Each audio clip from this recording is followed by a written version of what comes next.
Et si on parlait de sport, la chronique. Et si le football racontait la plus grande histoire du sport mondial? Aujourd'hui, et si on parlait de sport, vous invite à embarquer pour un voyage exceptionnel au cœur de la Coupe du Monde de football avec une série inédite de 22 chroniques consacrées à la plus prestigieuse des compétitions. Des exploits qui ont fait vibrer la planète, des matchs devenus légendaires, des champions entrés dans l'histoire et des émotions gravées à jamais dans la mémoire de supporters. De l'Uruguay en 1930 jusqu'au Mondial 2026, nous allons parcourir ensemble près d'un siècle d'histoire du football mondial. Une aventure proposée par Et si on parlait de sport avec le soutien de la Ligue de football d'Occitanie et de ses 12 districts que nous remercions pour leur confiance et leur engagement à nos côtés. À chaque chronique, un invité passionné nous accompagnera pour revivre les moments forts, les anecdotes et les grandes pages qui ont façonné la légende de la Coupe du Monde. Alors préparez-vous à remonter le temps, à revivre les plus grands moments de football mondial. Et si on parlait de sport, spécial Coupe du Monde de football, c'est maintenant. 1954, le miracle de Berne après l'Uruguay en 1930, l'Italie en 1934 et 38, puis le Brésil en 1950, le traumatiste Maracanazo. Nous poursuivons notre voyage dans le temps. Aujourd'hui, direction la Suisse et l'année 1954 pour une Coupe du Monde qui restera dans l'histoire sous le nom devenu légendaire, le miracle de Berne. Une compétition marquée par les records de buts, par l'incroyable équipe de Hongrie de Ferenc Puskás et le retour au premier plan de l'Allemagne de l'Ouest 9 ans seulement après la fin de la Seconde Guerre mondiale. Pour nous raconter cette histoire, nous recevons de nouveau Nicolas Koumel-Salver, qui est chargé événementiel pour l'association Un maillot pour la vie et passionné de football. Bonjour Nicolas. Salut Laurent, très content de te retrouver pour se replonger après l'édition du Brésil et le Maracanazo. Direction la Suisse maintenant, où justement cette édition réunit tous les ingrédients d'un grand récit sportif, une équipe considérée comme invincible, une finale complètement renversante et des records encore et encore inégalé aujourd'hui et un contexte historique extrêmement fort. Donc cette Coupe du Monde montre aussi que le football, rien n'est jamais écrit d'avance. Et oui, c'est le principe du football, on peut difficilement imaginer le score d'un match. Mais avant d'aller plus loin, pourquoi c'est la Suisse qui a été choisie pour organiser ce mondial ? Mais d'abord parce que la Suisse est un pays stable, neutre et doté d'infrastructures de qualité. Mais il y a aussi une dimension symbolique. En 1954, la FIFA fête son 50e anniversaire. Et où la FIFA a-t-elle été créée en 1904 ? À Paris, certes, mais son siège est installé depuis longtemps à Zurich. Organiser la Coupe du Monde en Suisse est donc une façon de célébrer cet anniversaire dans la maison de la FIFA. Les pays disposent de 6 villes hôtes, Berne, Genève, Lausanne, Zurich, Bâle et Lugano. Et l'ambiance est exceptionnelle et les stades sont remplis, pleins. Alors, on va assister à une formule de compétition étonnante. Elle possède un format très particulier. Oui, c'est probablement l'un des plus compliqués de l'histoire. Les 16 équipes présentes lors de cette compétition sont réparties en 4 groupes. Mais dans chaque groupe, 2 équipes sont tête de série et 2 ne le sont pas. Les équipes ne jouent que 2 matchs au premier tour. On peut même terminer premier sans avoir affronté toutes les équipes de sa poule, c'est quand même assez particulier. Mais en cas d'égalité, il faut disputer un match d'appui. Le système est tellement complexe qu'il ne sera jamais reconduit. Oui, avant le tournoi, une équipe semble pourtant largement au-dessus du lot, c'est la Hongrie. C'est ça, cette équipe est probablement l'une des plus grandes formations de tous les temps pour les connaisseurs de ce sport. Elle est surnommée les Magyars. Les Magyars Magic. Les Magyars Magic, tu vois, tu connais mieux que moi, forcément, c'est un petit peu plus ta génération. Mais moi aussi, j'en ai entendu parler. Depuis 4 ans, elle est particulièrement et pratiquement imbattable. Elle reste sur une série de plus de 30 rencontres sans défaite, ce qui est juste énorme à ce moment-là. Elle a remporté la médaille d'or au JO 1952 et surtout elle réalise un exploit incroyable en 1953, c'est-à-dire battre les Three Lions, l'Angleterre 6-3 chez eux à Wembley. Alors, aucune équipe continentale n'avait réussi auparavant. C'est cette Hongrie qui révolutionne le football. Elle pratique un jeu de mouvement, de passes courtes, de permutations permanentes. Un football moderne qui annonce déjà celui des décennies suivantes. Je vais faire une toute petite apportée, Nicolas. On vient de parler en quelques mots des Jeux Olympiques et en même temps rappeler qu'on a parlé de Jules Rimet il y a quelques temps. Et les Français avaient aussi quelqu'un d'important puisque c'est Pierre de Coubertin qui, lui, a lancé les Jeux Olympiques. Tout à fait. Voilà, petit aparté. Ça veut donc dire que deux Français Français à un moment donné, ont géré, insufflé l'ensemble des grands sports français et c'était intéressant de souligner quand même. Alors, qui sont ces grands noms de la sélection finalement ? Écoute, ils sont nombreux. Il y a d'abord le génial Ferenc Puskás, justement, qu'on connaît, capitaine de l'équipe à ce moment-là, buteur extraordinaire et future légende du Real Madrid. Il y a aussi Sandor Kostis, redoutable de la tête, très bon joueur de tête.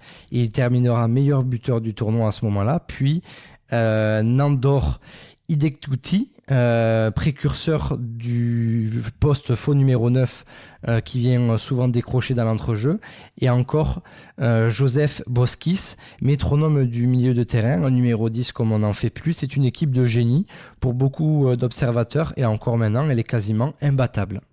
Alors ça veut dire que c'est aussi un festival de buts, cette Coupe du Monde, avec des records offensifs.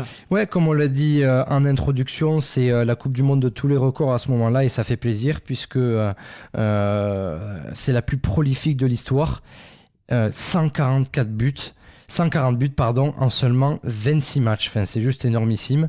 Des scores fleuves. Cela représente plus de 5 buts par rencontre. C'est juste énormissime. Les gardiens n'étaient pas trop à la fête à ce moment-là, mais c'est quand même un record toujours inégalé. Et les défenses, elles, sont souvent dépassées. Et les attaques s'en donnent encore joie, à l'image de notre redoutable équipe de Hongrie. Alors justement, le 9-0 de la Hongrie, on en parle, avec la Hongrie qui frappe fort dès son entrée en lice. Ah oui, très fort même. Elle écrase la Corée du Sud 9-0, des scores dont on ne voit plus le jour. Puis elle rencontre la grande Allemagne de l'Ouest, mais ce jour-là pas si grande puisqu'elle s'impose 8-3.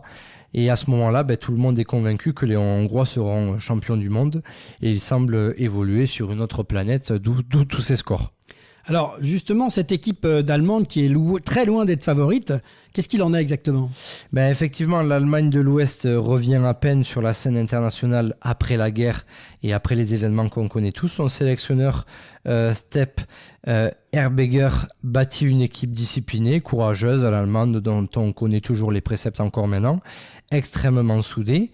Et parmi ses joueurs, Fritz Walter, capitaine emblématique, et Helmut Raum, qui deviendra lui un héros national. Les Allemands ne jouent peut-être pas le plus beau football à ce moment-là, mais ils possèdent une incroyable force mentale qui finalement au fil des années restera comme l'emblématique vision de jeu et manière de jouer à l'allemande. Oui, ça reste dans leur ADN. Que se passe-t-il ensuite en quart de finale ? Donc les quarts de finale sont eux spectaculaires. L'Autriche élimine la Suisse, pays hôte, 7-5. Donc encore une fois, un score de tennis dans un match totalement fou. L'Allemagne bat à ce moment-là la Yougoslavie et la Hongrie élimine le Brésil dans une rencontre extrêmement tendue entre juste deux grosses équipes de la scène mondiale. Ce match est surnommé la bataille de Berne. La violence est telle que les joueurs en viennent presque aux mains après la rencontre. Ça dépasse même le football, pour dire comment cette rencontre-là était tendue. Alors, et les demi-finales ? Et les demi-finales, écoute, la Hongrie, comme on s'y attendait à ce moment-là, bat l'Uruguay, une équipe sud-américaine avec la Grinta, dont on connaît encore une fois actuellement les préceptes de jeu, champion du monde sortant puisqu'ils avaient gagné l'édition précédente, et après prolongation tout de même. C'est un immense exploit. L'Allemagne, elle, domine l'Autriche 6-1, encore un score de tennis, et on se retrouve donc avec une finale rêvée pour n'importe quel amateur de football, la meilleure équipe du monde contre l'outsider. Alors la finale, le miracle de Berne, le 4 juillet 1954, le monde du football retient son souffle. Et la finale commence de manière logique. Au bout de 8 minutes, seulement 8 minutes de jeu, la Hongrie mène déjà 2-0. Des buts de Puskás et de Xilsbor. Tout le monde pense alors que le match est terminé, mais l'Allemagne, elle, refuse d'abandonner avec sa force mentale qu'on ne présente plus.